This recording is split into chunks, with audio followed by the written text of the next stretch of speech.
Good morning everyone. जो join कर रहा है जय हनुमान जी कर दो।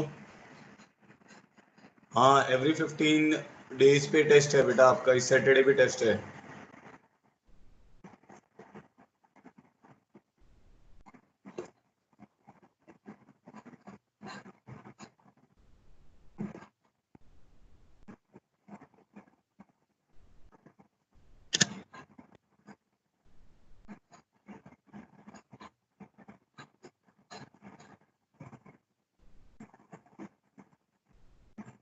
एरिया और डिफरेंशियल इक्वेशन आएगा इस बार ना। आज ग्रुप में दे दूंगा मैं उसकी डिटेल्स वगैरह।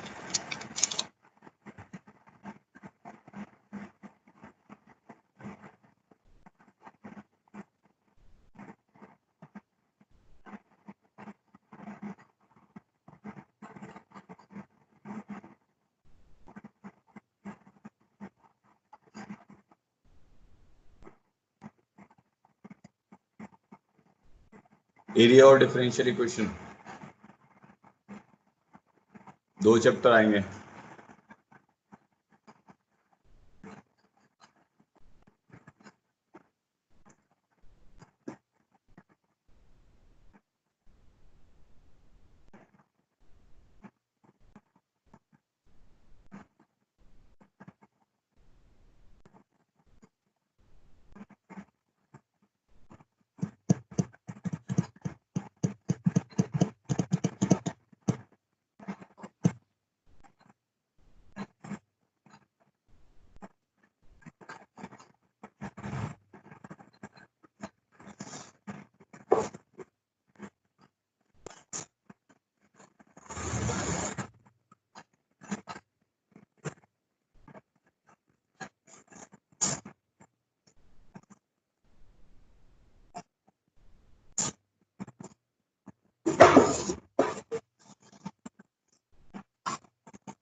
कल कितने क्वेश्चन हो गए थे बताना एक बार मुझे चैट बॉक्स में।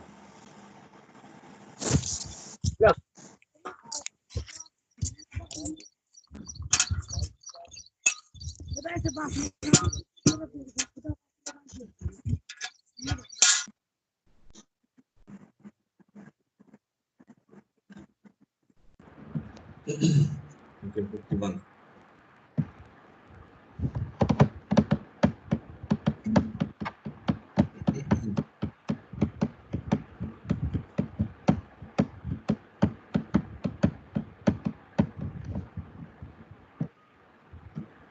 माइक को ऑफ करो भाई सब लोग।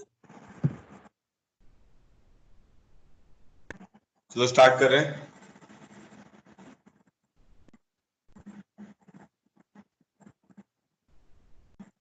Good morning everyone. जो ज्वाइन कर चुका है वो जय हनुमान जी कर दे और अपने पास रफ कॉपी और पेन लेके बैठ जाए। ठीक है। अच्छा, तो 51 प्रॉब्लम हो गए थे। अब हम आगे बढ़ेंगे, नेक्स्ट टॉपिक कर रहे हैं। 2 टॉपिक जैसे मैंने बताया था बच्चे हुए हमारे। इनइक्वालिटीज हमने कल कर लिया था। 1-2 क्वेश्चन और हैं वो देख लेंगे। वो वैसे पैकेज में भी हैं वो। और 2 टॉपिक और बचे हैं वो अब आज जल्दी से फिनिश अप करते हैं उसको। ठीक है। तो इसमें एक टॉपिक जो हमारा बचा हुआ वो है differential equation of order 1 and degree greater than 1।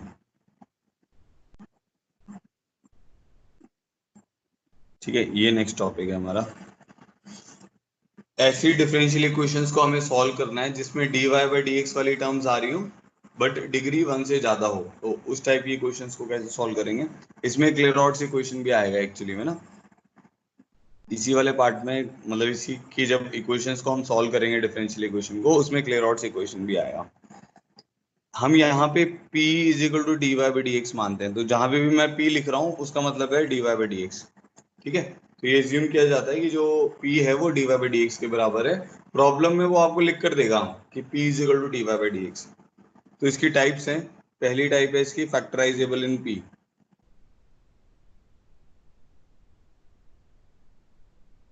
ठीक है, तो उसमें इक्वेशन कुछ आपकी ऐसी बनेगी, p minus alpha one into p minus alpha two is equal to zero.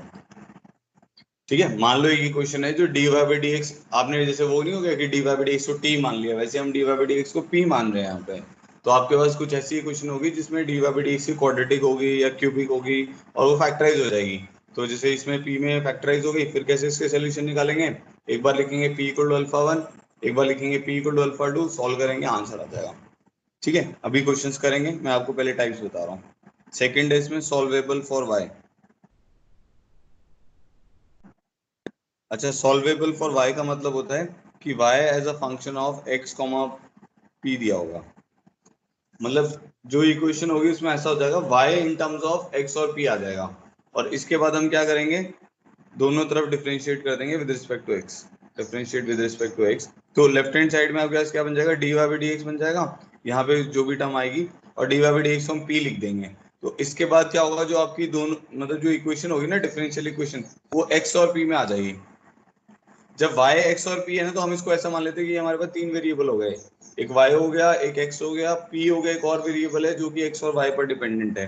तो जैसे ही y as a function of x, p आएगा, आप उसको x के रिस्पेक्ट में डिफरेंशिएट करेंगे, तो आपके पास डिफरेंशियल इक्वेशन फिर दो वेरिएबल में आ जाएगी जो कि x और p होगा।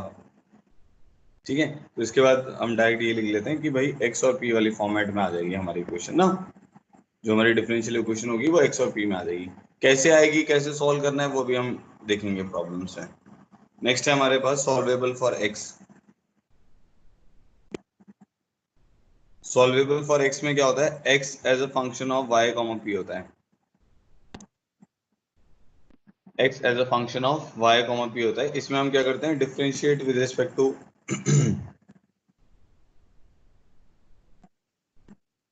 Differentiate with respect to y करते हैं। तो अगर हमने differentiate with respect to y किया, तो हमारे पास क्या आ जाएगा, dx बाई डी वाई, और यहाँ पे y और p की टर्म आ जाएगी, और dx बाई डी वाई क्या हो जाएगा, वन बाई p हो जाएगा। जैसे dy बाई डी एक्स आपने p माना हुआ है, तो dx बाई डी वाई क्या हो जाएगा, वन बाई p हो जाएगा। तो सॉल्वेबल फॉर x में ऐसे करना है। ठीक है, फोर्थ जो आएगी वो हमारी क्लेरॉट्स इक्वेशन आएगी। क्लेरॉट्स इक्वेशन एक स्पेसिफिक इक्वेशन है, y is equal to p x plus f of p. वो इसी फॉर्मेट में रहती है, y is equal to p x plus f of p. ठीक है, और इसके दो सोल्यूशन रहते हैं, एक होता है सिंगुलर सोल्यूशन और एक होता है जनरल सोल्यूशन। ठीक है, वो अभी हम देखेंगे। तो ये इसकी चार सब टाइप्स हैं।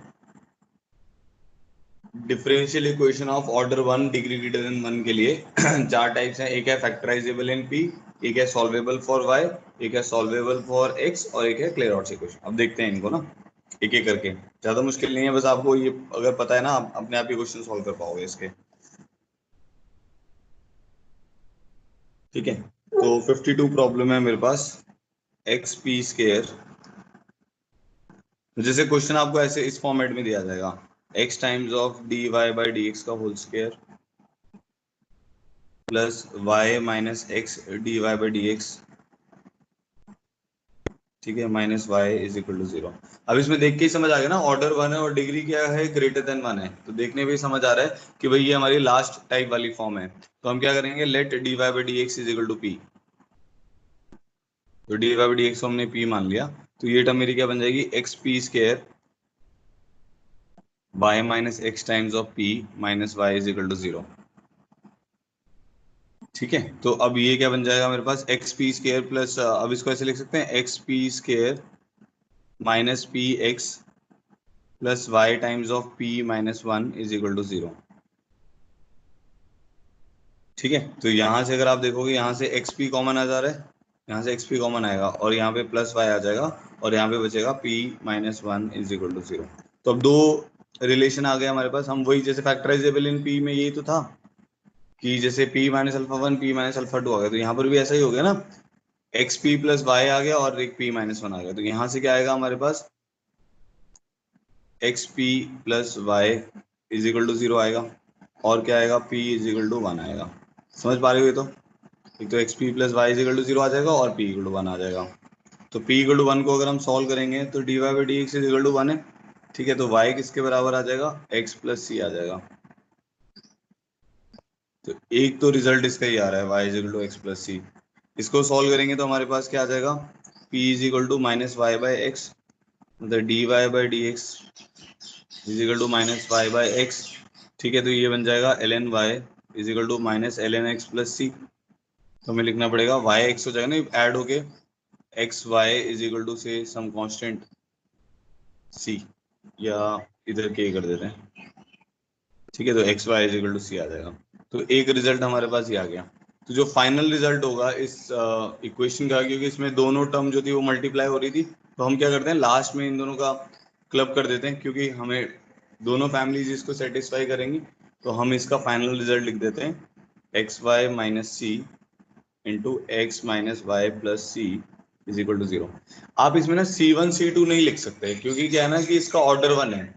अगर ऑर्डर 1 है तो हम दो आर्बिट्ररी कांस्टेंट नहीं बना सकते। तो आप जानते हो ना, जितने आर्बिट्ररी कांस्टेंट होते हैं उतना ऑर्डर होता है। तो इसमें ना सी को एक सी ही रखना पड़ेगा। तो ये दोनों सी जो होंगे ये सेम होंगे, सेम आर्बिट्ररी कांस्टेंट। तो जब क्लब भी करोगे तो आपको सेम ही रखना पड़ेगा, अगर नहीं भी क्लब करते हो तब भी आपको सेम रखना पड़ेगा। ठीक है, तो ये हमारी इसका फैमिली ऑफ कर्व आ गई, या सोल्यूशन ऑफ डिफरेंशियल इक्वेशन हो गया। ठीक है, समझ आ गया आप सब लोग को? देखो बड़ा इजी था।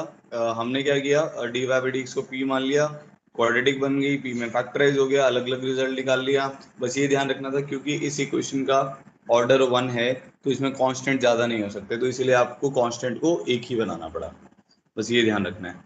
ऑल क्लियर हो गया? एक बार कर दो।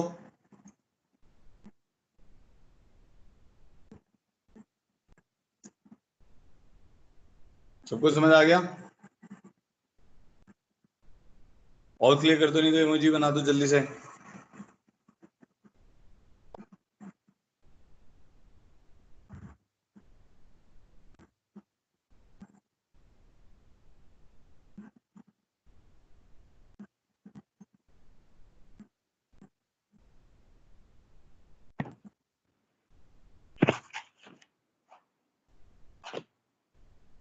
चलो ठीक है, आगे बढ़ते हैं। तो ये हो गया हमारा problem number 52। Problem number 53।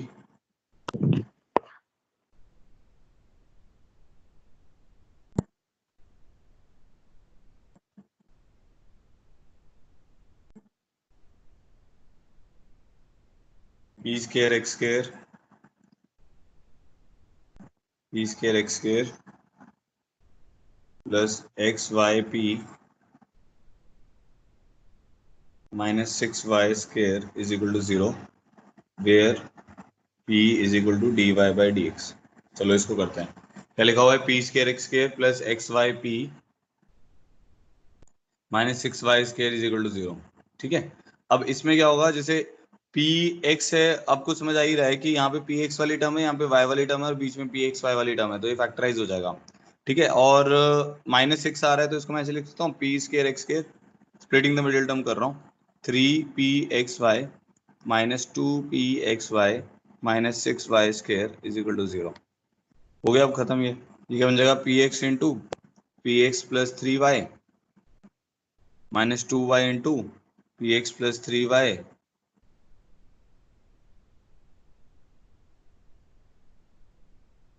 Is equal to zero.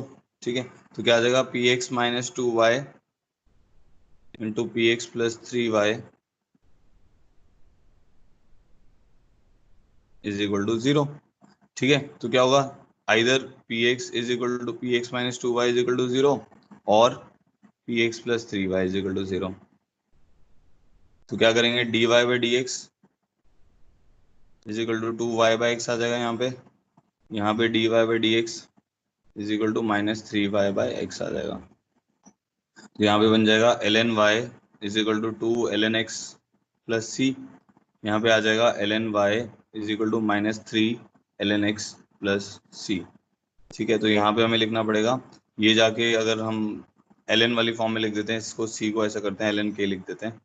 तो यहाँ पे एल एन के लिख देते हैं, यहाँ पे भी एल एन के लिख देते हैं। तो यहाँ पे y आपके पास क्या आ जाएगा, k x की पावर 2, यहाँ पे y किसके बराबर आ जाएगा, k बाई एक्स क्यूब। ठीक है, सेम ही अब क्योंकि इसको कंबाइन करना है आपको, तो आप लिख सकते हो y minus k x square, एक ही कांस्टेंट रखना पड़ेगा, y minus k by x cube is equal to zero. तो ये आपका फाइनल रिजल्ट हो गया।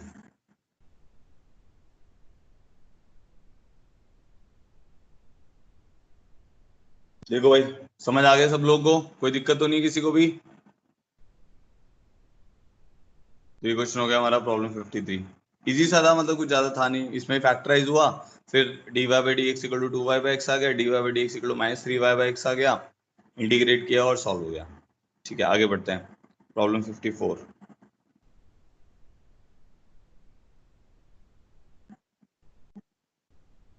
नेक्स्ट है हमारे पास y is equal to p+1x plus p square where p is d y by d x.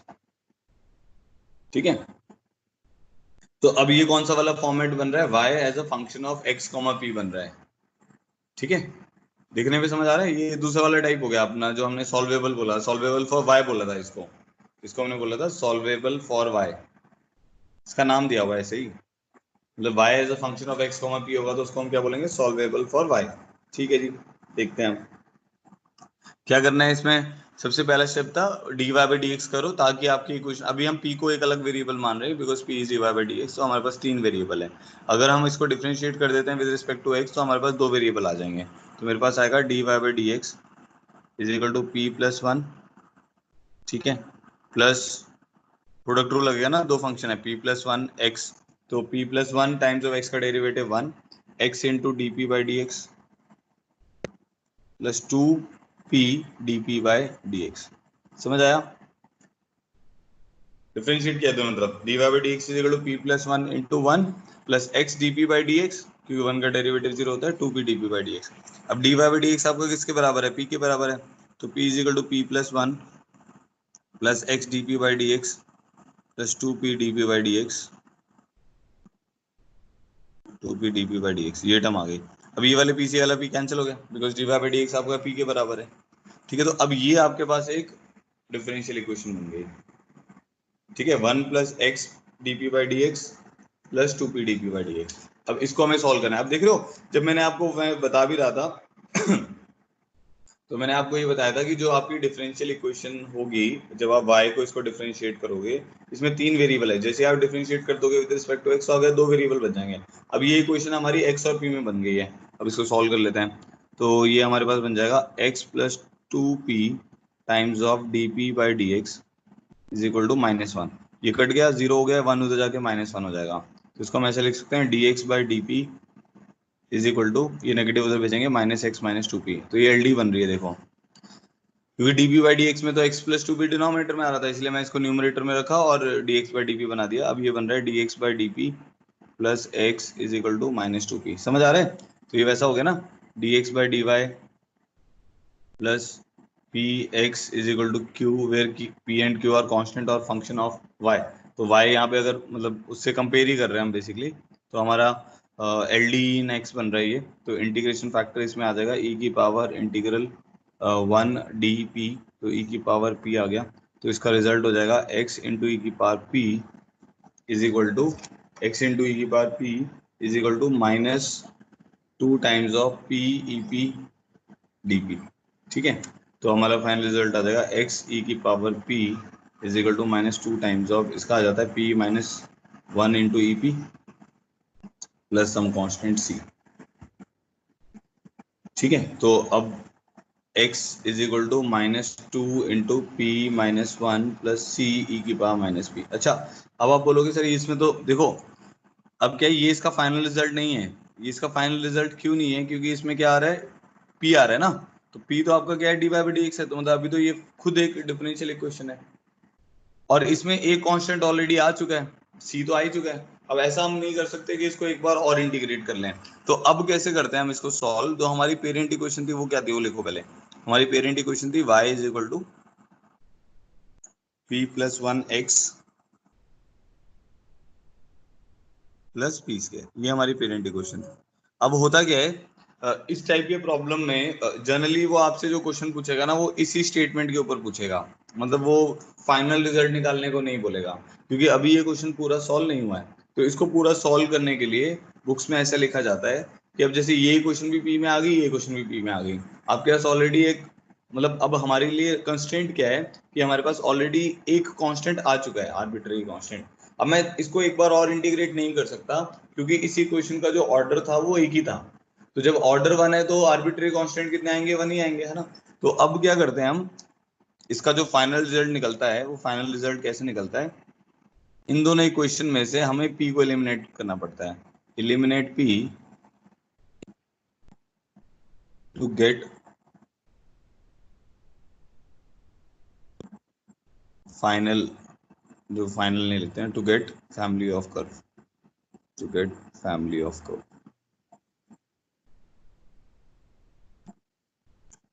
ठीक है, इन दोनों में से पी को एलिमिनेट करना है। अब आप बोलोगे सर पी कैसे एलिमिनेट होगा, उसके लिए ज्यादा मुश्किल नहीं है। जैसे यहां से पी एलिमिनेट करना मुश्किल है पहली वाली क्वेश्चन से, दूसरी वाले में तो पी क्वाड्रेटिक है ना, तो पी को इन टर्म्स ऑफ एक्स तो निकाल ही सकते हो। P square plus p plus one x minus y is equal to zero. ठीक है, इसको ऐसे लिख लेते हैं, p square plus x times of p plus x minus y is equal to zero. यहाँ से पी की वैल्यू कितनी आएगी, minus x plus minus b square minus four a c by two है। ठीक है, तो पी की वैल्यू आ गई। अब क्या करेंगे, ये पी की वैल्यू आ गई, इसको इसमें पुट करके पी प्लस वन एक्स और पी स्क्वायर बना लेंगे। इसको इसमें पुट कर देंगे ना, ये वाली वैल्यू को यहाँ से, सॉरी इसमें नहीं पुट करेंगे, इस वाले में पुट कर देंगे। इसमें पुट करके क्या होगा, एलिमिनेट हो जाएगा। तो मुश्किल सा आंसर आएगा बट कोई प्रॉब्लम नहीं है। हमें मतलब प्रॉब्लम को सॉल्व करना आना चाहिए। इस टाइप का प्रॉब्लम जब भी पूछा गया है तो वो इसके रिजल्ट के ऊपर पूछा जाता है, वो आपसे फाइनल रिजल्ट नहीं पूछेगा क्योंकि वो काफी कॉम्प्लिकेटेड आएगा। तो क्वेश्चन क्या था, मैं एक बार दोबारा से बता देता हूँ। हमारे को एक ही क्वेश्चन दे दी जिसमें वाई एक्स और d y by d x है। ठीक है, उसने बोला इसको सॉल्व करो। अब प्रॉब्लम क्या है कि यहाँ पे ऑर्डर वन है। अगर आप इसी क्वेश्चन को देखोगे, क्योंकि p d y by d x है, ऑर्डर वन है और इसकी डिग्री टू है, तो हमें ये समझ आ गया जो भी इसका फाइनल रिजल्ट आएगा उसमें एक ही आर्बिट्ररी कांस्टेंट आना चाहिए, क्योंकि जितने नंबर ऑफ आर्बिट्ररी कांस्टेंट होते हैं उतना ऑर्डर होता है इक्वेशन का। ठीक है, फिर हमने क्या किया, डिफरेंशिएट कर दिया विद रिस्पेक्ट टू एक्स। तो d y by d x मेरे पास आ जाएगा p plus one into one plus x d p by d x plus two p d p by d x. तो ये पी से ये वाला पी कट गया, हमारे पास एल डी इन एक्स बन गई। एल डी इन एक्स से हमने सॉल्व करके एक रिजल्ट निकाल लिया। अब दिक्कत क्या आई, उसमें आर्बिट्ररी कांस्टेंट तो आ गया, ये आर्बिट्ररी कांस्टेंट तो आ गया बट पी हटा नहीं। पी हट जाना चाहिए था बट पी हटा नहीं, और कुछ ऐसा भी नहीं हुआ कि पी इक्वल टू समथिंग आ गया। अगर मान लो पी इक्वल टू समथिंग पे आया था तो हम भी उसको भी एक बार और इंटीग्रेट करके सी को सेम ही रखते, फिर उसमें ऐसा कर सकते थे। फिर उसके लिए क्या सोल्यूशन निकाला कि हमारे पास एक पेरेंट इक्वेशन है और एक ये रिजल्ट हो गया जो उस डिफरेंशियल इक्वेशन से बना हमारे पास। हम इन दोनों में से क्या करेंगे, पी को एलिमिनेट कर देंगे क्योंकि हमारे को फाइनल आंसर किसमें चाहिए, एक्स वाई और सी में चाहिए। तो हमने एलिमिनेट पी कर दिया, वो क्वाड्रेटिक से एलिमिनेट हो रहा था। थोड़ा सा मुश्किल सा आंसर बन रहा है बट कोई प्रॉब्लम नहीं है। समझ आ गया आप लोगों को? अगर समझ आ गया तो ऑल क्लियर कर दो एक बार।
ठीक है, नेक्स्ट आगे बढ़ते हैं, प्रॉब्लम 55।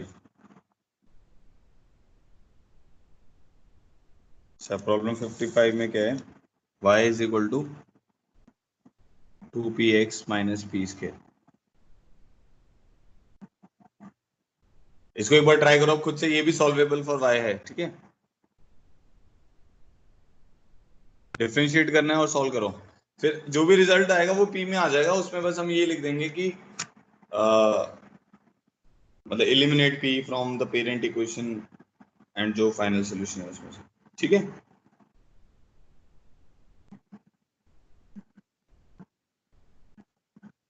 करो एक बार, ट्राई करो सब लोग जल्दी से।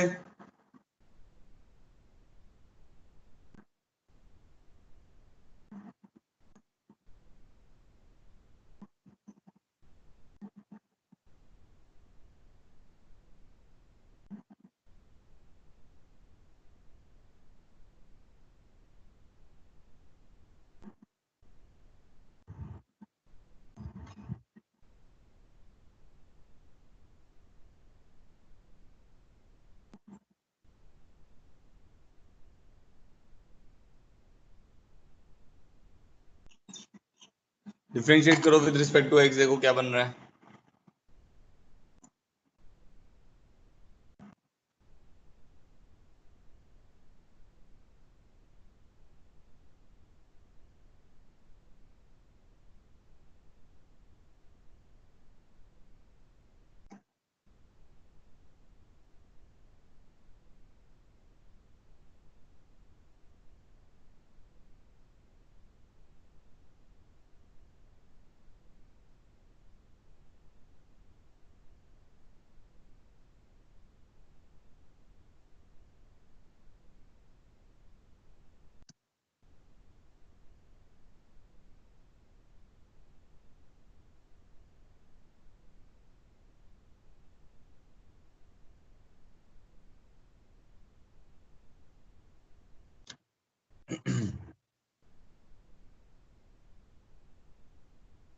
देखो क्या बनेगा, d y by d x differentiate करोगे तो 2p एक्स का derivative 1 plus 2x into d p by d x minus 2p d p by d x.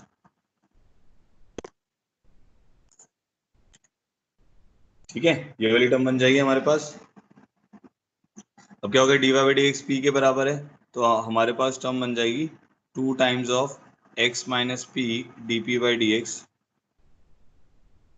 Plus p is equal to 0। ये बन गया। अब हमें वही सोचना पड़ेगा, ये एल डी इन पी बन रही है, एल डी इन एक्स बन रही है, ऐसा कुछ। ठीक है, तो ऐसा करते हैं, D p by d x हमारे पास आ जाएगा P upon 2 times of p minus x. इसको तो लेकर गया नेगेटिव नीचे भेज दिया। ठीक है, तो एल डी इन एक्स बन जाएगी ये। तो ये ऐसा बन जा रहा है, d x by d p is equal to 2p minus 2x divided by p। ठीक है, रेसिप्रोकल लिया तो ये बन जा रहा है minus 2x by p plus plus 2। तो ये क्वेश्चन आपकी बन गई d x by d p plus 2x by p is equal to 2। ठीक है, तो इंटीग्रेशन फैक्टर क्या आ जाएगा इसका, e की power integral 2 by P d p. ठीक है, तो ये आ जाएगा e 2 ln p, तो ये टर्म p स्केयर आ जाएगी। ठीक है, तो रिजल्ट आ जाएगा x p square is equal to 2 into integral of p square d p plus constant of integration c. तो ये आ जाएगा x p square is equal to 2p cube by 3 plus c. ठीक है, तो एक ही क्वेश्चन हमारे पास ये वाली आ गई। एक हमारे पास पेरेंट इक्वेशन थी y is equal to 2px minus p square. हम क्या बोलेंगे, हमारा फाइनल रिजल्ट कैसे आएगा, eliminate p from both the equations। वही सेम क्वाड्रेटिक से एलिमिनेट हो जाएगा to get the final solution. ठीक है, हाँ वैभव का सही है, दिव्यांश आपका भी सही है, समझ आ गया। बस यही करना था इसमें।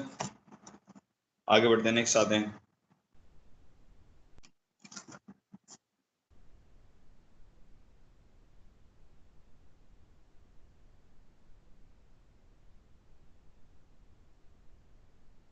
ये क्वेश्चन हो गया हमारा 55। नेक्स्ट देखो बेटा सब लोग, प्रॉब्लम 56। प्रॉब्लम 56 में है हमारे पास 1 plus p square is equal to x P.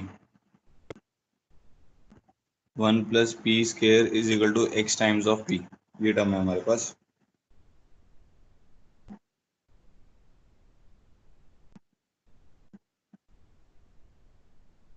तो ये सॉल्वेबल फॉर एक्स जैसा लग रहा है हमें, तो हम इसको ऐसे लिख सकते हैं, x is equal to p plus 1 by p, है ना। इसको डिवाइड करेंगे तो एक्स इज इक्वल टू कितना आ जाएगा, पी प्लस 1 बाई पी। तो इसको हम बोल देते हैं ये सॉल्व, क्योंकि x in terms of p आ गया अकेला इसमें, तो कोई वैसी दिक्कत वाली बात है नहीं, तो हम इसको सॉल्वेबल फॉर एक्स ही मान लेते हैं। वैसे ऐसा नहीं हुआ कि पी कॉमा वाई में आया, इसमें बस एक्स पी में ही आ गया, तो कोई दिक्कत नहीं है, सॉल्वेबल फॉर एक्स मान लिया इसको। क्या करते थे इसमें, फिर y के रिस्पेक्ट में डिफरेंशिएट करते थे, तो dx बाई डी वाई हमारे पास आ जाएगा dp by d y minus 1/p² dp by d y. ठीक है, ये टर्म बन गई। तो ये वाली टर्म क्या होती है, dy by d x P होता है हमारे पास, dy by d x P होता है, तो dx बाई डी वाई कितना हो जाएगा 1/p, तो 1/p is equal to 1 minus 1/p² dp by d y. ठीक है, तो यहाँ से हमारे को समझ आ गया कि हमारा dp बाई डी वाई क्या आएगा, ये बन गया p²-1 p², तो ये होता जाके p अपॉन p²-1। हो गया खत्म ये प्रॉब्लम। क्या होगा अब इसके बाद, क्या बन जाएगा, ये बन जाएगा ना p²-1 by p dp is equal to dy। तो ये बन जाएगा p² by 2 minus ln p is equal to y plus c. तो हम क्या करेंगे, एक इक्वेशन ये है हमारे पास, हमें p को एलिमिनेट करना है, और एक इक्वेशन कौन सी है, x is equal to p plus 1/p। इन दोनों में से p को एलिमिनेट करके we will get the final solution. So यहाँ पे हमें लिखना पड़ेगा eliminate p to get final family of curve।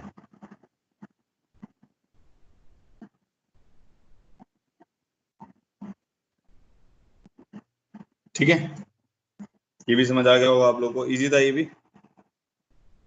अच्छा, अब हम आते हैं क्लेरॉट्स इक्वेशन पे। ठीक है, तो क्लेरॉट्स इक्वेशन का जो क्वेश्चन है, ये एक क्वेश्चन है, काफी इंपॉर्टेंट है, एक दो बार एग्जाम्स में भी पूछा जा चुका है, जेई मेंस एडवांस में, इसीलिए हमें करना पड़ेगा इसको। तो ये है y is equal to p x plus p square. ठीक है, क्लेरॉट्स इक्वेशन जो है उसकी एक स्पेसिफिक फॉर्म है, वो स्पेसिफिक फॉर्म कौन सी है, y is equal to p x plus f of p, where p is d y by d x. ये जो फॉर्म है, इसी फॉर्म को हम बोलते हैं क्लेरॉट्स इक्वेशन। ठीक है, क्लेरॉट ने इसका सोल्यूशन दिया था। और एक अच्छी बात क्या है इसमें, एक तो सोल्यूशन आएगा p इक्वल टू सी, और एक और सोल्यूशन आएगा जो कि सिंगुलर सोल्यूशन होगा। तो एक जनरल सोल्यूशन आता है, एक सिंगुलर सोल्यूशन आता है। तो अब हम क्या करते हैं, हम इसको सॉल्व करते हैं। मान लो अभी हमें इसके बारे में कुछ नहीं पता, तो y is equal to p x plus p square दे दिया, उसने बोला इसको सॉल्व करो। ठीक है, अब ये कैसा दिख रहा है, y as a function of x comma p है, तो हम इसको सॉल्वेबल फॉर y की तरह लेके चलते हैं।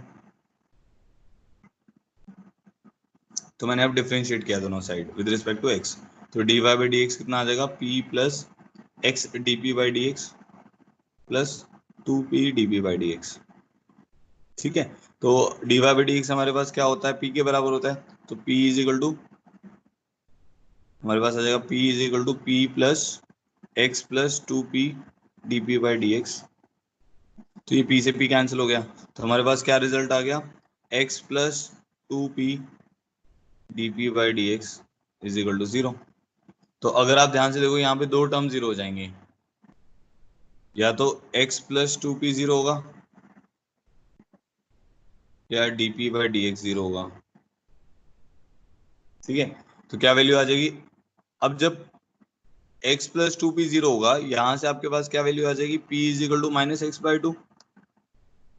जब x प्लस 2p जीरो होगा, तो यहाँ से वैल्यू आ जाएगी p equal to minus x by two. dp by d x zero होगा, तो यहाँ से p की वैल्यू आ जाएगी c। ठीक है, इतना तो क्लियर हो गया होगा। अब हमारे पास क्या है, पेरेंट इक्वेशन क्या थी, पेरेंट इक्वेशन है हमारे पास y is equal to p x plus p square. अब इसको अगर p को c, अब यहाँ से ना देखो dy by d x equal to c नहीं करना है, फिर वही वाली बात आ जाएगी, dy by d x equal to c करोगे तो उसमें क्या होगा, एक कांस्टेंट और आ जाएगा। तो हम क्या करेंगे, इसमें p का एलिमिनेशन ही करेंगे। तो जब p को c इसमें पुट करेंगे, तो एक सोल्यूशन हमारे पास बन जाएगा y is equal to c x plus c square.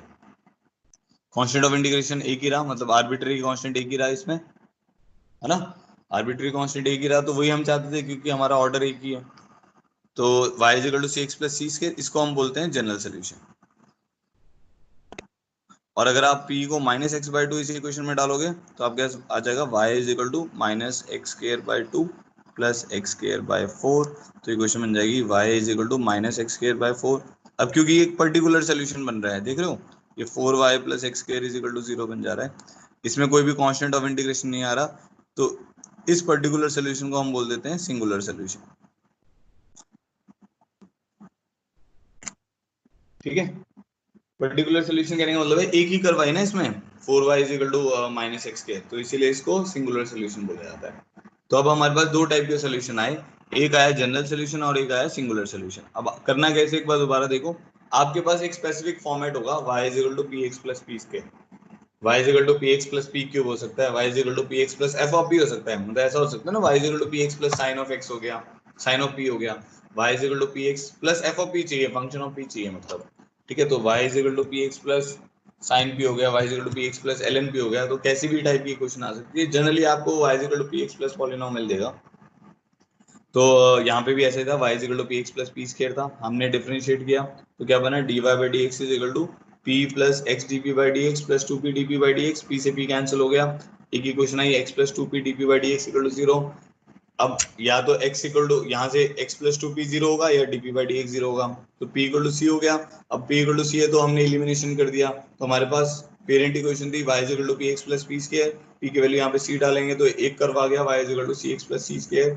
इसमें बहुत सारे कर्व्स हैं एक्चुअली में, ये जनरल सोल्यूशन बनेगा ना क्योंकि इसमें आर्बिट्री कांस्टेंट c है, और p को अगर माइनस एक्स बाई टू डालोगे तो आपके पास y equal to minus x square by four आ गया, तो four y plus x square zero हो गया।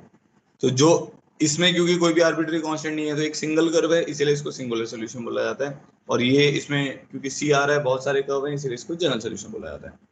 सबको क्लियर हो गया तो ऑल क्लियर कर दो एक बार, कुछ कंफ्यूजन है तो बताओ मुझे।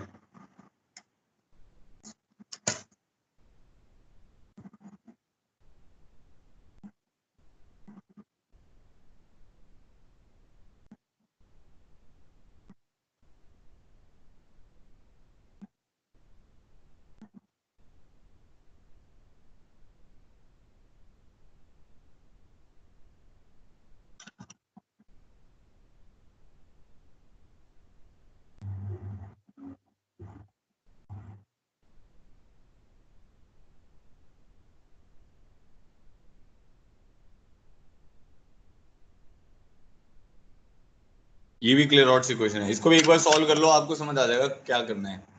यही दोनों आपको ऑप्शन में, जैसे एक बार जब ये क्वेश्चन आया था, ये दोनों ऑप्शन में दिए हुए थे, तो दोनों आपके आंसर हो जाएंगे उस केस में। अच्छा मान लो जैसे इसमें ऐसा भी हो सकता है कि ऑप्शन में आपको ऐसा दे दिया जाए, सी की वैल्यू को वन डाल के दे दिया तो y is equal to x plus one आ जाएगा, तो वो भी इसका आंसर होगा। सी की वैल्यू को टू डाल देगा, y is equal to two x plus four, वो भी आपका आंसर होगा। सी की वैल्यू को समझ गए ना, माइनस थ्री, जो भी सी की वैल्यू डाल के भी अगर वो अगर ऑप्शन में दे देता है तो वो भी हमें सोल्यूशन कंसिडर करना पड़ेगा। इसको सॉल्व कर लो एक बार जल्दी से, y is equal to p x plus p cube को।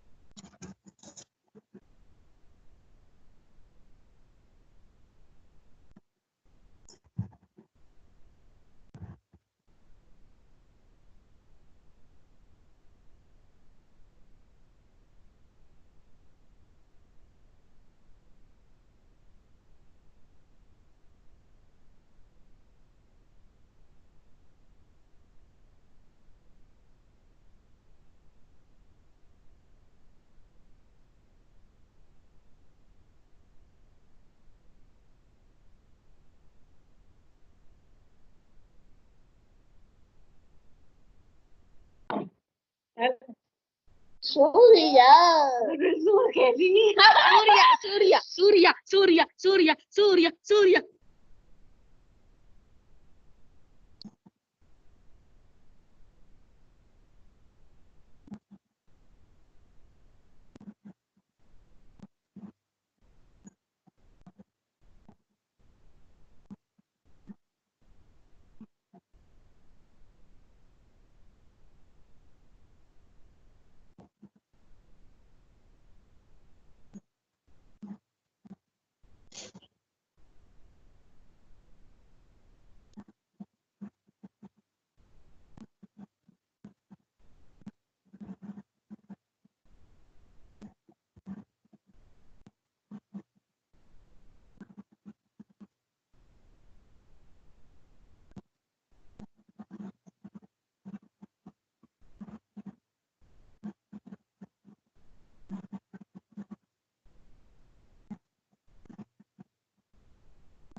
हो गया होगा ये सबको, क्लियर हो गया होगा। y is equal to p x plus p cube, क्या करोगे, d y by d x निकालो इसका। D y by d x आपके पास क्या आ जाएगा, p plus x d p by d x, differentiate करेंगे 3p square d p by d x. Easy सही तो क्वेश्चन है ये। D y by d x किसके बराबर आ जाएगा, p के। बेटा ये किसी का माइक ऑन है, मैं उसको मीटिंग से बाहर कर दूंगा, उसकी क्लासेस भी मिस कराऊंगा फिर। p is equal to p plus x d p by d x plus 3p square d p by d x है, ठीक है। तो ये p से p कैंसिल हो गया, तो x plus 3p square times of dp by d x is equal to 0 आ गया। तो यहां पर क्या होगा, एक तो सोल्यूशन आ जाएगा p इज इक्वल टू सी, ठीक है, dp बाई डी एक्स को जब आप 0 पुट करोगे, और एक सोल्यूशन आ जाएगा x plus 3p square is equal to 0। हमें क्या चाहिए था, p की वैल्यू चाहिए थी ना, तो p की वैल्यू यहाँ से कितनी आ जाएगी, माइनस ऑफ, अगर x प्लस 3p स्केयर देखते हो तो ये माइनस एक्स बनेगा उधर जाके, तो माइनस एक्स बाई 3 का अंडर रूट प्लस माइनस के साथ, तो p की वैल्यू आ जाएगी plus minus under root of minus x by 3। ठीक है, ऐसा जरूरी आपको ऐसे नहीं सोचना है ये तो उल्टा आ जाएगा, इसमें ये तब डिफाइंड हो जाएगा जब x नेगेटिव होगा, तो x नेगेटिव हो जाएगा, कोई दिक्कत नहीं है उसमें। तो यहाँ से क्या सोल्यूशन आएगा हमारे पास, y इज इक्वल टू, एक सोल्यूशन आ जाएगा इस तरफ, हमारे पास इधर लिख देते हैं इसको, एक सोल्यूशन हमारे पास आ जाएगा y is equal to c x plus c cube, ये जनरल सोल्यूशन हो गया इसका, ठीक है, जनरल सोल्यूशन। और हमारे पास एक सिंगुलर सोल्यूशन आ जाएगा plus minus under root of minus x by 3, तो वो हो जाएगा y is equal to p x, तो plus minus under root of minus x by 3 times of x plus x cube, तो जब प्लस होगा तो इधर भी प्लस आ जाएगा, minus of under root of x by 3 की पावर 3, ठीक है। तो ये दो दो सिंगुलर सोल्यूशन आ रहे हैं, तो इसमें हम बोलेंगे एक प्लस वाला आ जाएगा, एक माइनस वाला आ जाएगा, two singular solutions. Singular solution एक तरीके से बस पर्टिकुलर सॉल्यूशन ही है, बस वो क्लेयरॉट्स इक्वेशन में उसको सिंगुलर सॉल्यूशन बोल देते हैं। ठीक है, सबको क्लियर हो गया होगा यहाँ तक, मेरे को नहीं लग रहा किसी को कोई भी दिक्कत है, अगर कोई भी दिक्कत है तो बताओ एक बार।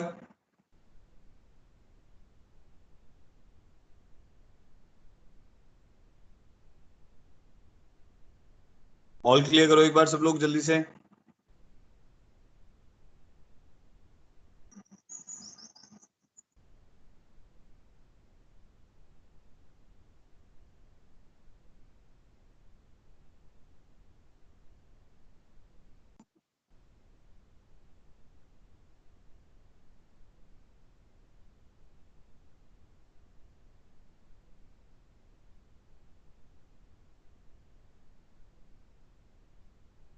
विद्यासागर, जो अगर इनमें से कोई बच्चा प्रेजेंट है तो वो यस करे। विद्यासागर, विवेक, अनुष्का, ज्योति, ओमजीत, दीपिका गोयल, रविंदर, रागिनी, खुश जैन।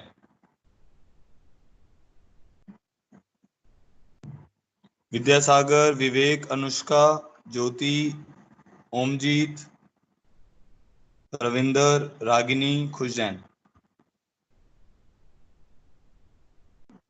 ठीक है, चलो आगे बढ़ते हैं। नेक्स्ट है अब इसका एक और जो लास्ट टॉपिक बचा हुआ है वो है एप्लीकेशन ऑफ डिफरेंशियल इक्वेशन, तो अब वो देख रहे हैं।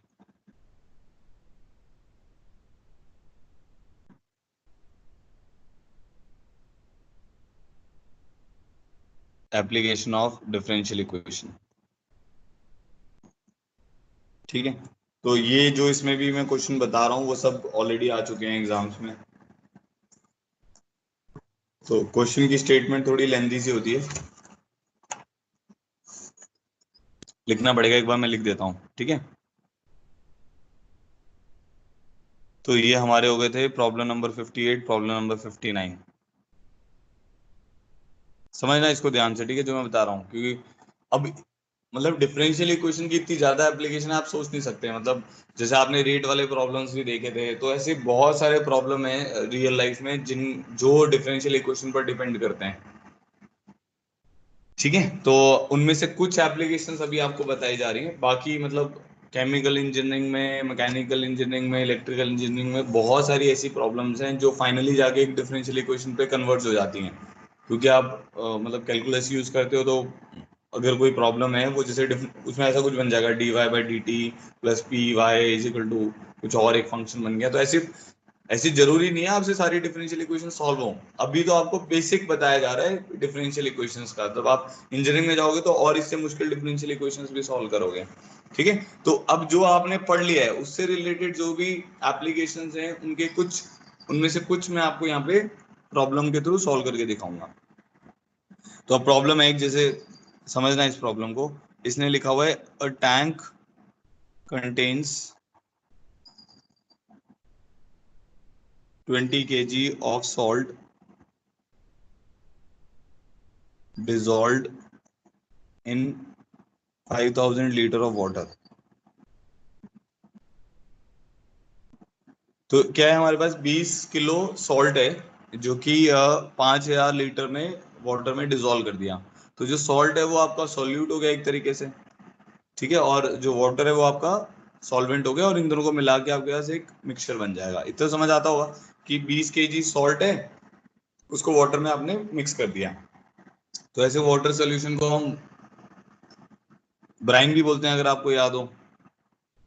ठीक है, तो brine that contains 0.03 kg of salt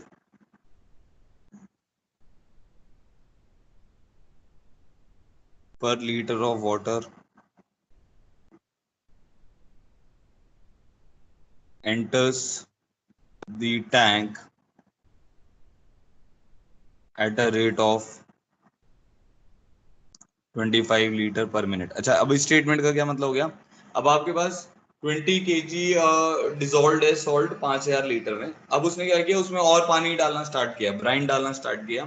अब उसका जो कॉन्सेंट्रेशन है वो अलग है थोड़ा सा, पहले वाले का कॉन्सेंट्रेशन अलग हो गया। मान लो आपने उसको पूरा मिक्सअप कर दिया, अब आप क्या कर रहे हो, 0.03 केजी और सॉल्ट पर लीटर ऑफ वाटर। तो अब 0.03 केजी पर लीटर वाला मिक्सचर आप उसमें डाल रहे हो, तो उससे क्या होगा, मान लो इसका कंसेंट्रेशन कम है तो ज्यादा कंसेंट्रेशन में कम कंसेंट्रेशन डाल रहे हो, या कम कंसेंट्रेशन में ज्यादा कंसेंट्रेशन डाल रहे हो और मिक्सचर को मिक्स करते जा रहे हो, तो क्या होगा, सॉल्ट की कंसेंट्रेशन जो मिक्सचर में होगी वो चेंज होगी। ठीक है, लिखा हुआ है solution is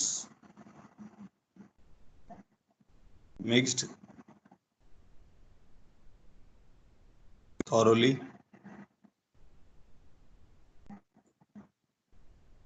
and drains from the tank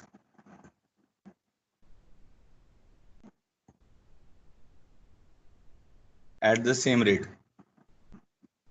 इसका क्या मतलब है, जिस रेट से आपका ब्राइन सोल्यूशन आप ऐड कर रहे हो उसमें, उसी सेम रेट से आप अब उसको मिक्स कर रहे हो और फिर उसको निकाल रहे हो।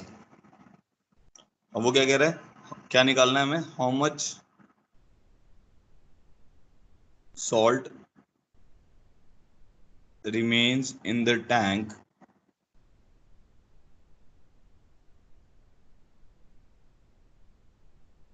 after half an hour।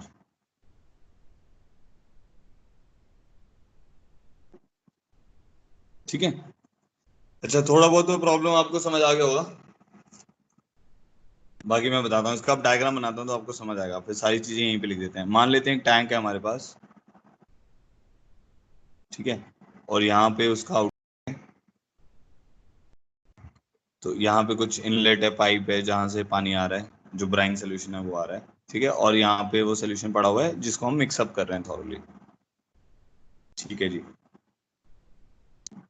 तो इनिशियल वॉल्यूम जो है वी नॉट इस टैंक का वो है 5000 लीटर, ठीक है, और वाई नॉट है मेरे पास सॉल्यूट का जो क्वांटिटी है वो 20 केजी है। ठीक है, ये केजी में है वाई नॉट। ठीक है जी, अब क्या हुआ कि अगर आप देखो तो आपने कितना 20.03 केजी, ये कॉन्सेंट्रेशन है ना मेरा 0.03 केजी पर लीटर, तो हम उसको बोल देते हैं सी एन। सी एन का मतलब हो गया concentration in 0.03 KG per litre. ठीक है, और ए इन का मतलब हो गया रेट, किस किस रेट से वो आ रहा है, किस रेट से आ रहा है, 25 लीटर पर मिनट से वो आ रहा है। नहीं समझ आया? देखो कॉन्सेंट्रेशन तो हो गया कि भाई जो पानी आ रहा है, पानी बोल लो या ब्राइन बोल लो, उसमें सॉल्ट कितना है, उसमें सॉल्ट है 0.03 kg पर लीटर, मतलब 1 लीटर में 0.03 kg सॉल्ट है। अब उसकी स्पीड भी तो है, कितने लीटर वॉल्यूम होता है ना, जैसे किसी पाइप से पानी निकल रहा है तो उसमें कितना वॉल्यूम निकल रहा है 1 मिनट में, उसको बोलते हैं उसका वॉल्यूम फ्लो रेट। तो उसका जो वॉल्यूम फ्लो रेट है वो ए इन है, ये ए इन जो है ये उसका वॉल्यूम फ्लो रेट है। इन क्यों बोला हुआ है, क्योंकि इन कहने का मतलब है इतने वॉल्यूम से वो अंदर आ रहा है टैंक के। ठीक है। अच्छा, अब सी आउट के बारे में बात करते हैं। सी आउट तो हमें पता ही नहीं है, क्योंकि वही तो एक तरीके से वो यूज होगा ना।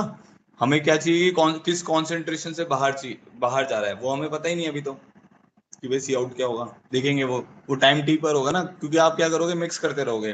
तो जैसे पानी आ रहा है उसको मिक्स किया तो क्या होगा, उसका कॉन्सेंट्रेशन चेंज होगा। तो सी आउट एक पर्टिकुलर टाइम पर डिपेंड करेगा। ठीक है जी। ए आउट उसने बता दिया आपको। ए आउट क्या हो गया, वॉल्यूम फ्लो रेट आउटसाइड जो जाएगा उससे, solution and drains on the tank at the same rate है ना।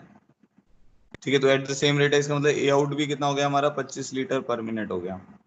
ठीक है, तो ये सिचुएशन है। अब प्रॉब्लम सबको समझ आ गया कि प्रॉब्लम क्या है।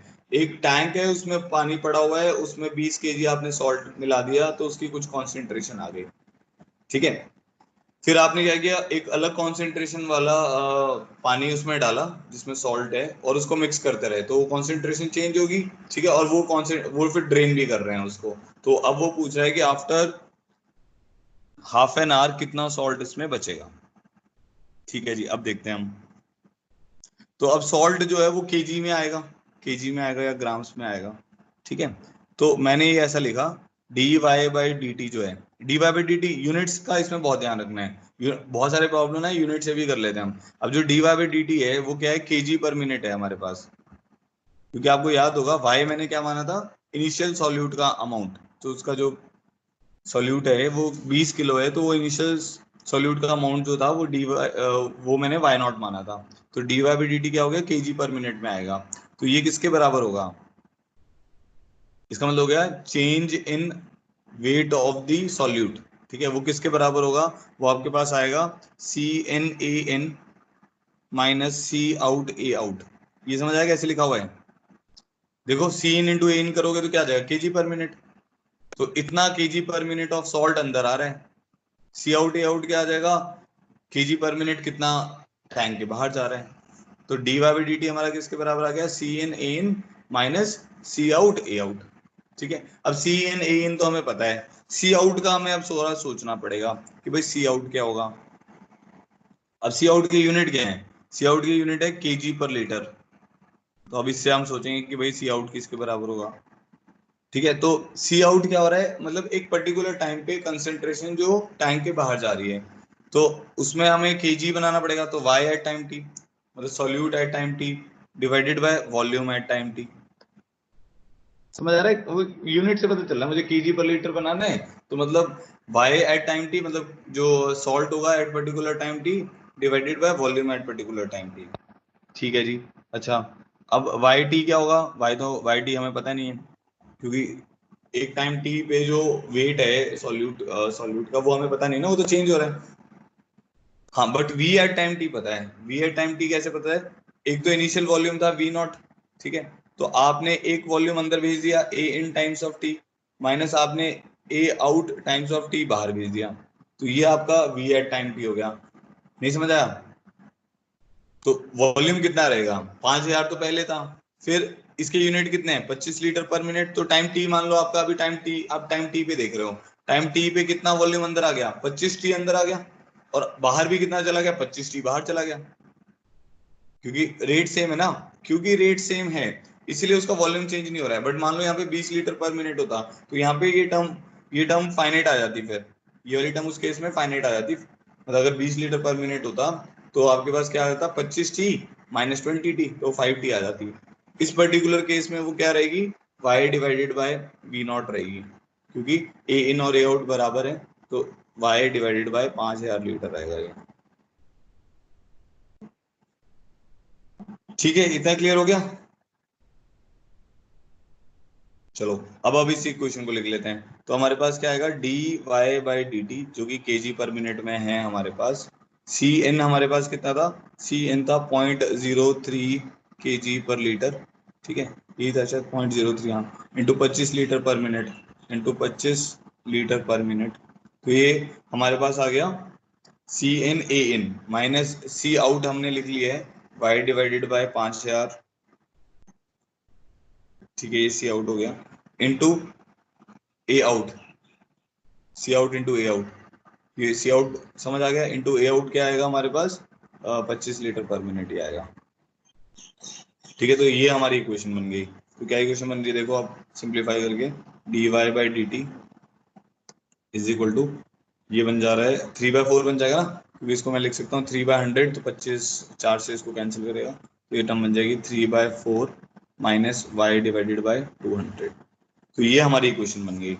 अब ये देख रहे हो, ये डिफरेंशियल इक्वेशन बन गई। तो बेसिकली आपने क्या किया, उस प्रॉब्लम को सॉल्व करने के लिए जो सॉल्यूट का अमाउंट है, सॉल्यूट का वेट जो है, उसमें आपने एक डिफरेंशियल इक्वेशन बना ली। तो आपको ये पता चल गया कि भाई सॉल्यूट टाइम टी के साथ कैसे वेरी कर रहा है। इसका सोल्यूशन हमें क्या बता देगा, जो सॉल्यूट का अमाउंट है इन दी टैंक, वो टाइम के साथ वेरी कर रहा है, वो इन टर्म्स ऑफ टाइम आ जाएगा हमारे पास। तो d y by d t plus y divided by 200 is equal to 3/4, ठीक है। अब इसका अगर मैं इंटीग्रेशन फैक्टर निकालता हूँ, तो इंटीग्रेशन फैक्टर आ जाएगा, एल डी बन गई ना, d y by d x plus p y is equal to q, e की पावर 1/200 टाइम्स ऑफ टी, क्योंकि टी वेरिएबल है इसमें, ई की पावर टी बाई 200 आ जाएगा।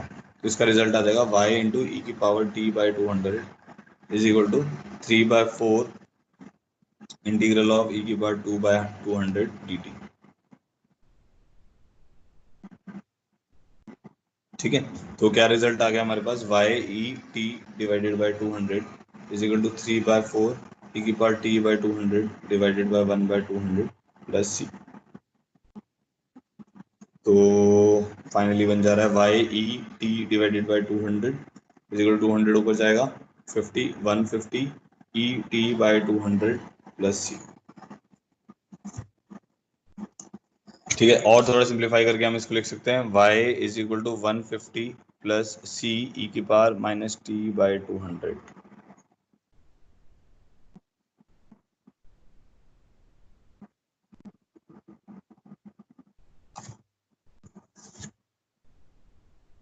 ठीक है।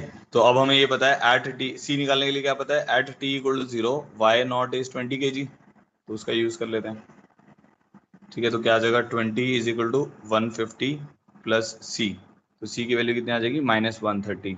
तो y at time t is equal to 150 minus 130 e की पावर माइनस टी बाई 200। तो ये इसका रिलेशन आ गया, ठीक है, where t is in minutes. तो हमें क्या निकालना है अब, हाउ मच सॉल्ट निकालना था ना हमें, how much salt remains in the tank after half an hour. तो आफ्टर 30 मिनट्स निकालना है हमें, ठीक है। तो 30 मिनट्स में at t equal to 30 minutes निकाल लो बस, at t equal to 30 minutes, हमारा आंसर आ जाएगा y is equal to 150 minus 130 e की पावर -3/20,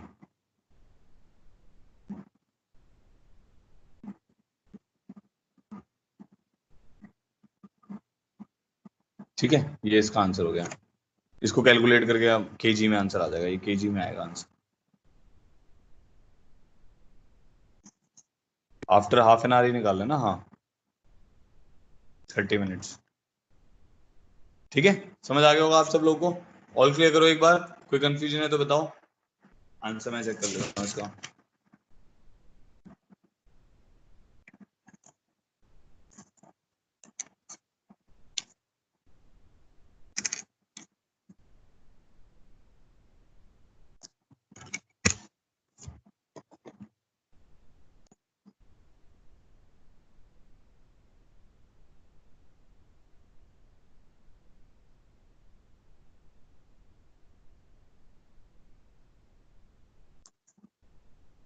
एक बार देखो मैं दोबारा बता रहा हूँ, सुन लेना एक बार, प्रॉब्लम स्टेटमेंट समझ जाओगे ना, फिर तो कोई प्रॉब्लम नहीं है। क्या था, एक टैंक था, उसमें कंसेंट्रेशन आ रहा था सॉल्ट, उसमें कुछ पहले इनिशियल वॉल्यूम था 5000 लीटर ऑफ वाटर, और उसमें 20 kg सॉल्ट था। तो उसको जब मिक्स करोगे तो इनिशियल केजी पर लीटर अगर आप देखोगे, कॉन्सेंट्रेशन देखोगे तो क्या आएगा, 20/5000 आ जाएगा। तो ये इनिशियल कॉन्सेंट्रेशन हो गया सॉल्ट का, ठीक है। और पानी अभी पड़ा हुआ है बस ऐसे ही। अब आपने क्या किया, उसमें पाइप से अलग कॉन्सेंट्रेशन का सोल्यूट अलग कॉन्सेंट्रेशन का सॉल्यूशन डालना स्टार्ट किया, फिर उसको मिक्स करते रहे। तो क्या होगा, हर टाइम पे उसका कॉन्सेंट्रेशन चेंज होता रहेगा। और फिर आपने उसको ऑन भी कर दिया, मतलब वहां से पानी निकलने भी लग गया। अब क्या होगा, जो पानी निकल रहा होगा, मान लो आप 15 मिनट के बाद देख रहे हो, तो क्योंकि आप थॉरोली मिक्स कर रहे हो तो उसका कॉन्सेंट्रेशन चेंज हो रहा होगा। तो वो टाइम टी पे कॉन्सेंट्रेशन हमें चाहिए होगा, ठीक है। तो वही हमने किया, मेरे को क्या निकालना था, टाइम टी पे सोल्यूट का मास निकालना था। तो मैंने d y by d t सोचा कि d y by d t किसके बराबर होगा, तो d y by d t is kg पर मिनट। तो के जी पर मिनट कैसे आ जाएगा, सी इन into A in minus c out into A out, ठीक है। तो सी इन हमें पता है, ए इन हमें पता है, सी आउट हमें पता नहीं था। तो कॉन्सेंट्रेशन एट टाइम टी चाहिए थी, उसके लिए क्या चाहिए होगा, कॉन्सेंट्रेशन की यूनिट क्या थे, केजी पर लीटर। तो y at time t divided by v at time t. तो बस वो समझ आ गया वहां से कि वी एट टाइम टी क्या होगा, वी नॉट प्लस ए, मतलब वी नॉट तो हो गया आपका इनिशियल वॉल्यूम, प्लस कितना वॉल्यूम ऐड हुआ, 25 litre per minute into time T, जितने टाइम टी के लिए पाइप चल गया है, माइनस कितना बाहर चला गया है, ए आउट इंटू टी। अब अच्छी बात यहाँ पर ये थी कि ए इन और ए आउट दोनों बराबर थे, तो थोड़ा इजी हो गया प्रॉब्लम आपका। वाई बाई वी नॉट आ गया, तो वाई बाई 5000 आ गया, ये उसको इक्वेशन में पुट कर दिया, ये वाली में d y by d t equal to c in in minus c out a out. उससे हमारी डिफरेंशियल इक्वेशन बन गई, सॉल्व करके रिजल्ट बन गया, ठीक है। तो इस प्रॉब्लम को बोला जाता है मिक्सिंग प्रॉब्लम, ठीक है। तो this problem is mixing problem.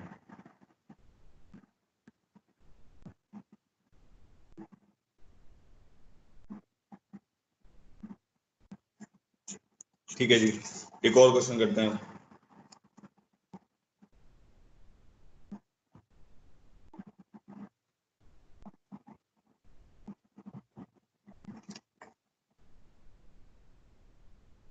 अच्छा, ये वाला जो प्रॉब्लम है वो ग्रोथ एंड डिके के ऊपर है।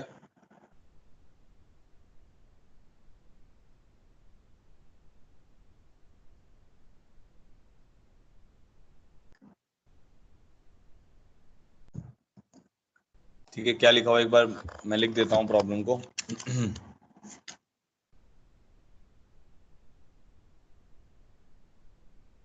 A certain radioactive material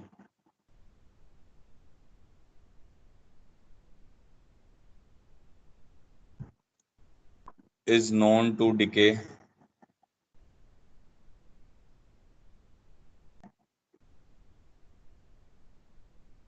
at a rate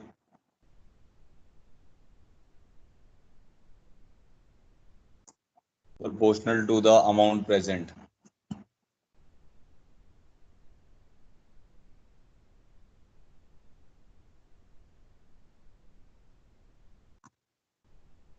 If initially there is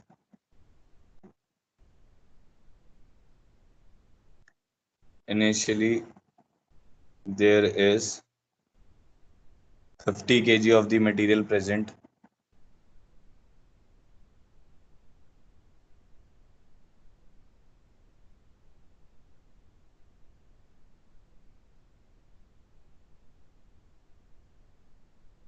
and after 2 hours it is observed that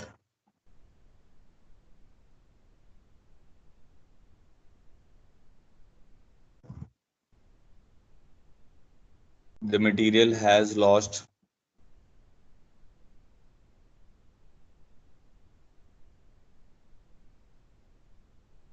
10% of its original mass. Find, देखो प्रॉब्लम पढ़ो, अभी फाइंड वाली स्टेटमेंट भी मैं लिख रहा हूँ। एक रेडियो एक्टिव मटेरियल है, अब रेडियो एक्टिव मटेरियल आपको पता है कि उसमें रेडिएशन निकलती है, तो वो डिके करता है, उसके हिसाब से डिके कहने का मतलब है उसकी क्वांटिटी कम होती रहती है, ठीक है। तो वो जो डिके करता है वो किसके प्रोपोर्शनल है, is proportional to the amount present.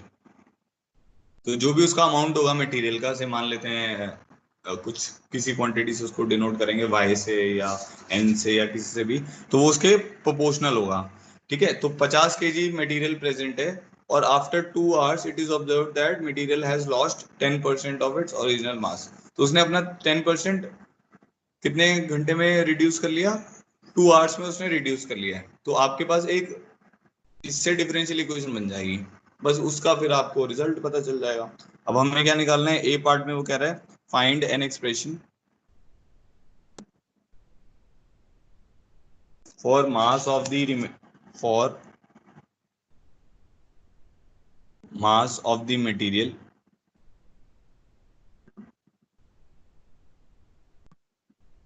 Remaining at T.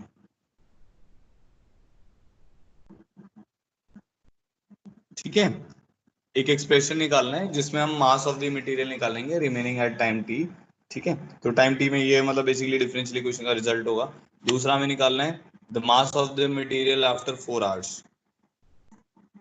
The mass of the material after 4 hours। ठीक है, सी निकालना है the time at which the material has decayed to, the time at which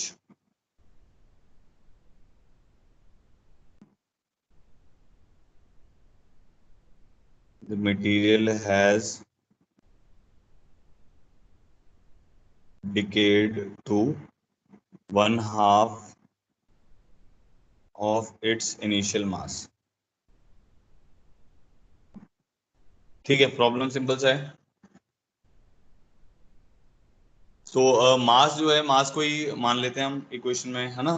तो हम ऐसा मान लेते हैं कि let n t, n as a function of t होगा, denotes the mass of the material at time t, मतलब kg में आएगा इसका यूनिट। ठीक है, तो उसने बोला हुआ है d n by d t जो है वो प्रोपोर्शनल टू एन है ना। ये तो बोला था स्टार्टिंग में, certain radioactive material is known to decay at a rate proportional to the amount present. ठीक है जी, तो प्रोपोर्शनैलिटी कांस्टेंट मान लेते हैं हम कुछ, तो d n by d t is equal to k n मान लेते हैं minus k n is equal to 0, where k is proportionality constant.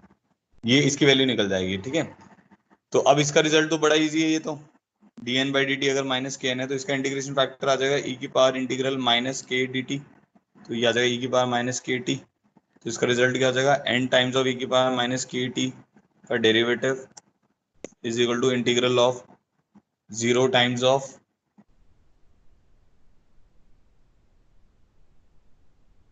ई की पावर माइनस के टी का integral plus constant of integration c, है ना।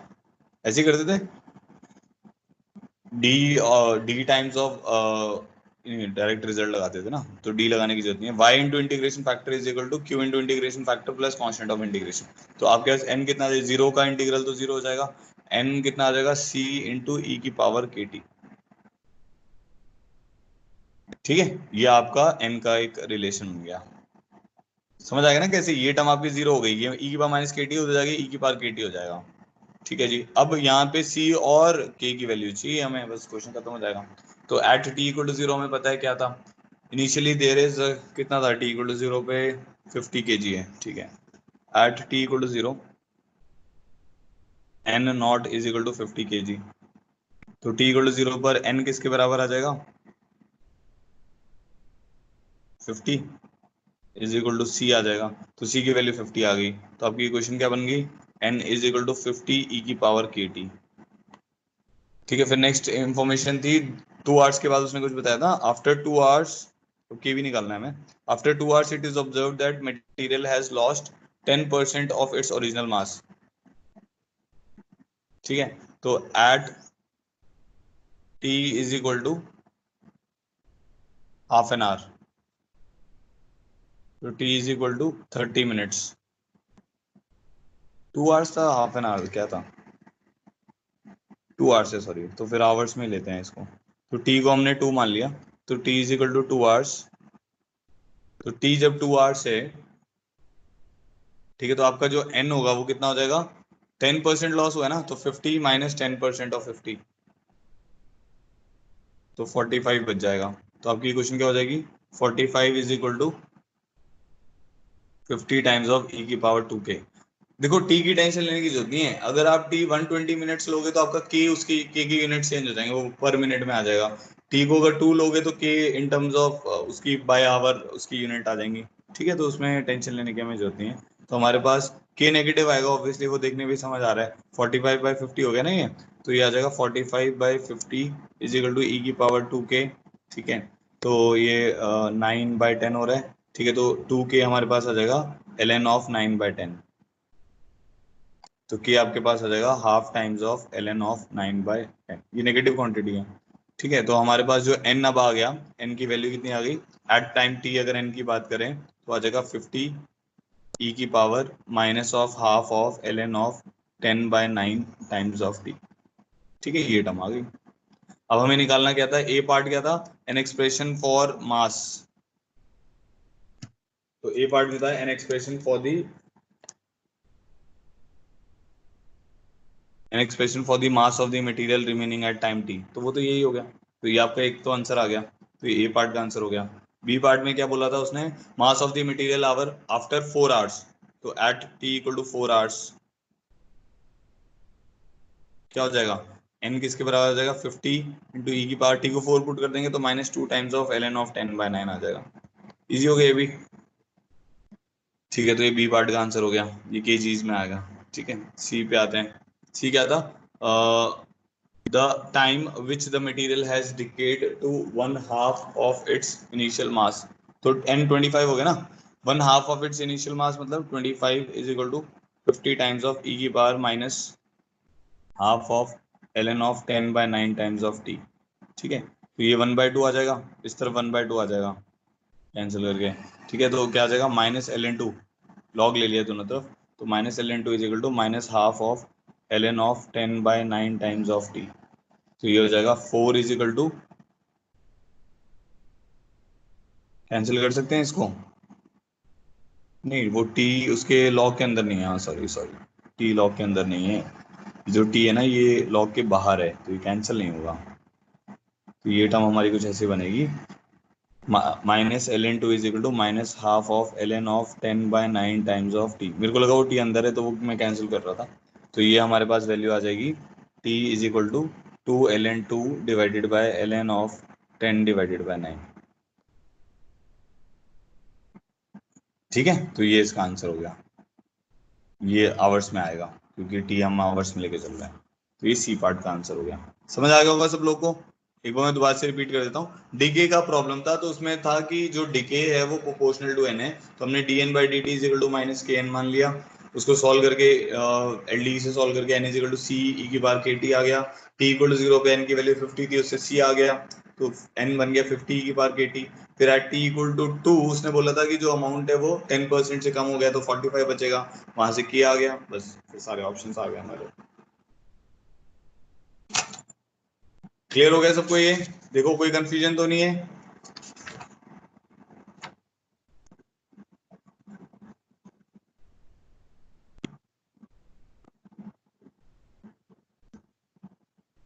जिसको कोई भी डाउट है बताओ, नहीं तो ऑल क्लियर कर दो।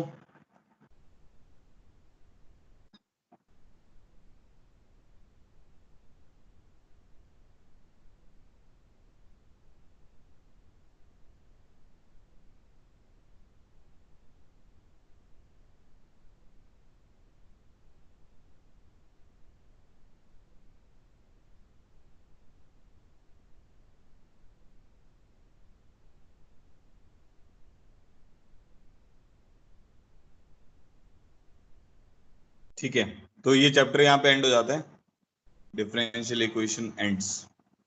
इसी के साथ ये चैप्टर एंड हो गया हमारा। अब मैं आपको बताता हूँ अब क्या क्या आपका है अभी शेड्यूल।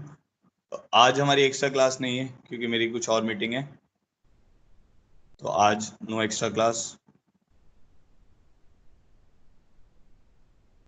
होमवर्क के लिए, अच्छा जो सैटरडे को टेस्ट है उसमें 25 क्वेश्चंस होंगे। ठीक है, वही 20+5 भी हो सकते हैं, 10+, ऐसे हो सकता है कि कुछ न्यूमेरिकल ज्यादा आ जाए। ठीक है, वो मैं भी बनाऊंगा तो पता चल जाएगा। वैसे 25 क्वेश्चंस होंगे, मोस्टली ऑब्जेक्टिव ही होंगे, सब्जेक्टिव इस बार नहीं रखेंगे। ठीक है, न्यूमेरिकल वाले हो सकते हैं, जैसे ऐसा हो सकता है कि 0 से 1000 में उसका आंसर आ रहा है। ठीक है, तो सैटरडे टेस्ट जो है उसका सिलेबस क्या है आपको पहले बता दिया मैंने, एरिया प्लस डिफरेंशियल इक्वेशन। ठीक है, तो अब आपके पास आपका आज और कल का क्या काम है, आपको डिफरेंशियल इक्वेशन करना है। इसको मॉड्यूल में से, मॉड्यूल की एक्सरसाइज 1 2 3 करना कंपलसरी आपको पेपर से पहले, और असाइनमेंट करनी है। जो भी हम मॉड्यूल करते हैं बेटा, जब भी हम एक्स्ट्रा क्लास भी रखते हैं तो उसमें बहुत ही कम बच्चे आते हैं, तो ये आप जब होमवर्क करोगे तभी तो फायदा होगा, तभी तो, और क्लास में भी अटेंड करने में मजा आएगा। ठीक है, तो हो सकता है मैं फ्राइडे वाली एक्स्ट्रा क्लास रखूं, हो सकता है मैं कल एक्स्ट्रा क्लास रख लूं, तो एक्स्ट्रा क्लास रखने में कोई प्रॉब्लम नहीं है। प्रॉब्लम ये है कि अब डिफरेंशियल इक्वेशन खत्म हो गया, टेस्ट में भी ये दोनों चैप्टर आ रहे हैं, तो आपको ये करना ही पड़ेगा। अगर आप नहीं करोगे तो आपके मार्क्स कम आएंगे। ठीक है, फिर या तो चीटिंग करके मार्क्स लेकर आओगे, तो उससे कोई फायदा नहीं है, और जो टेस्ट नहीं देगा उसको पता ही है पनिशमेंट का। तो ठीक है, तो आपका सैटरडे को टेस्ट है, एक मैं एक्स्ट्रा क्लास रखूंगा डाउट के लिए। सबको क्लियर हो गया? तो हमारी ये अब ऑलमोस्ट कैलकुलस यहाँ पे खत्म हो जाता है। कैलकुलस जो था वो आपका स्टार्ट हुआ था फंक्शन से लेके, रिलेशन एंड फंक्शन हो गया, फिर लिमिट, कंटिन्यूटी, डिफरेंशियबिलिटी, आईटीएफ किया हमने।